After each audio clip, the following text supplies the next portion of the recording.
सब लोगों की तरफ से और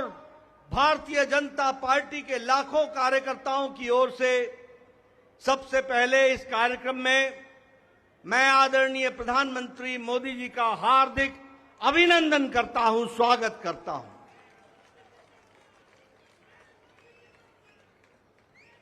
हमें सबको स्मरण है कि चाहे चुनाव की बेला हो,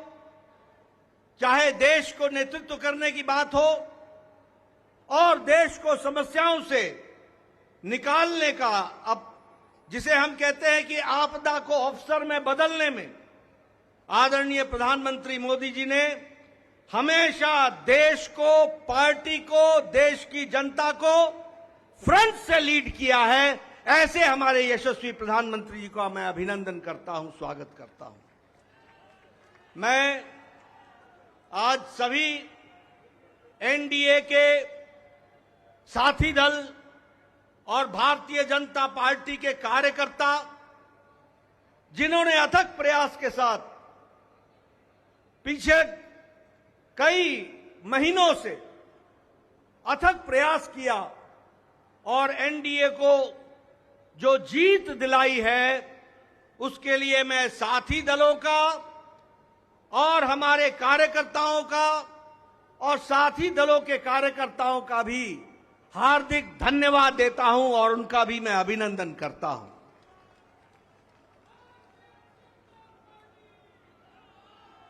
मैं भारतीय जनता पार्टी की ओर से देश के करोड़ों हमारे देशवासियों को, जो प्रधानमंत्री मोदी जी के नेतृत्व में विश्वास करते हुए एक ऐतिहासिक पल, एक ऐतिहासिक घड़ी के चश्मदीद गवाह बनने का हम सबको सौभाग्य दिया, ऐसे हमारे मतदाता बंधु, जिन्होंने भारतीय जनता पार्टी और एनडीए को अपना आशीर्वाद दिया और प्रधानमंत्री मोदी जी के नेतृत्व को आगे बढ़ाने का काम किया, ऐसे करोड़ों करोड़ों देशवासियों को मैं पार्टी की ओर से बहुत बहुत धन्यवाद देता हूं। हम जानते हैं देश ने एक नई करवट राजनीति में ली और एक नया इतिहास रचा है 2014 के पश्चात। हम जानते हैं कि 2014 के बाद मोदी जी के नेतृत्व में एक मजबूत सरकार बनकर के आई, मजबूत सरकार, और हमने देखा कि इस मजबूत सरकार को 2019 में फिर से भारत की जनता का आशीर्वाद मिला और देश के चाहे कोई आपदा आई, चाहे समस्याएं आई, चाहे गरीबों के उत्थान के विषय थे, प्रधानमंत्री मोदी जी की नीतियों को फिर से 2024 में आशीर्वाद देते हुए इस ऐतिहासिक घड़ी को हम देख रहे हैं, जब प्रधानमंत्री मोदी जी तीसरी बार लगातार प्रधानमंत्री बन रहे हैं। इस बात को भी हमने देखा, ये भी इसके अभी हम साक्षी हैं। मित्रों,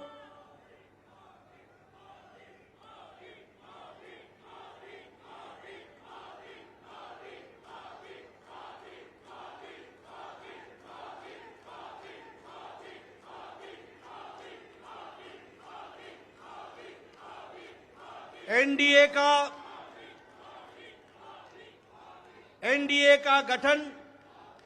के पश्चात ये कोई भी गठबंधन पहली बार भारत के राजनीति में तीसरी बार लगातार प्रधानमंत्री मोदी जी के नेतृत्व में सरकार बनाने जा रही है और हम सब लोग खुशनसीब हैं कि हम उस ऐतिहासिक घड़ी के पल के चश्मदीद गवाह भी होंगे और साथ ही साथ उस पल को हम सब लोगों को देखने का सौभाग्य मिल रहा है। मैं यहां ये भी बताना चाहता हूं कि जो लोग देश हित के लिए काम करते हैं, उन्हें चुनौतियां भी आती हैं और उन चुनौतियों को बखूबी लड़ करके देश प्रथम, देश को आगे बढ़ाना है, देश को आगे ले जाना है, इस कार्य के लिए आगे बढ़ते हैं। लेकिन कुछ लोग जिनके लिए खुद का स्वार्थ महत्वपूर्ण होता है और खुद के स्वार्थ के लिए स्वार्थपूर्ण गठबंधन करते हैं और स्वार्थपूर्ण तरीके से लोक लुभावने वायदे करके सरकार के नजदीक आना चाहते हैं, जहां ऐसे लोगों को देश की जनता सबक सिखाती है, वहीं इनका इकोसिस्टम जो देश के विकास के दृष्टि से जुड़ी हुई चीजें हैं उसको नकार देता है। बड़े बड़े राजनीतिक घटनाओं को दुनिया के सामने, देश के सामने उसको गलत तरीके से रखने का प्रयास करता है। हम बंगाल में 3 सीटों से बढ़कर के 77 सीट हो जाती हैं, उसकी चर्चा नहीं होती। कह देते हैं हम हार गए, भूल जाते हैं कि हमारे मत प्रतिशत कितने गुना बढ़े। और आज ही उड़ीसा में विशुद्ध पहली बार भारतीय जनता पार्टी की सरकार बन रही है, मोदी जी के नेतृत्व में। विशुद्ध भारतीय जनता पार्टी की सरकार मोदी जी के नेतृत्व में और उनके कुशल नेतृत्व के कारण वहां बन रही है। लेकिन कुछ लोग 30-40 सीटें जीत ले तो धूम मचाने लग जाते हैं और वो भूल जाते हैं कि देश किस तरीके से मोदी जी के साथ खड़ा है। इस बात को भी हमको ध्यान में रखना चाहिए। मैं आज के दिन प्रधानमंत्री जी को इस बात के लिए भी धन्यवाद देना चाहता हूं कि आपके नेतृत्व में नॉर्थ ईस्ट में हमने एक एक प्रदेश में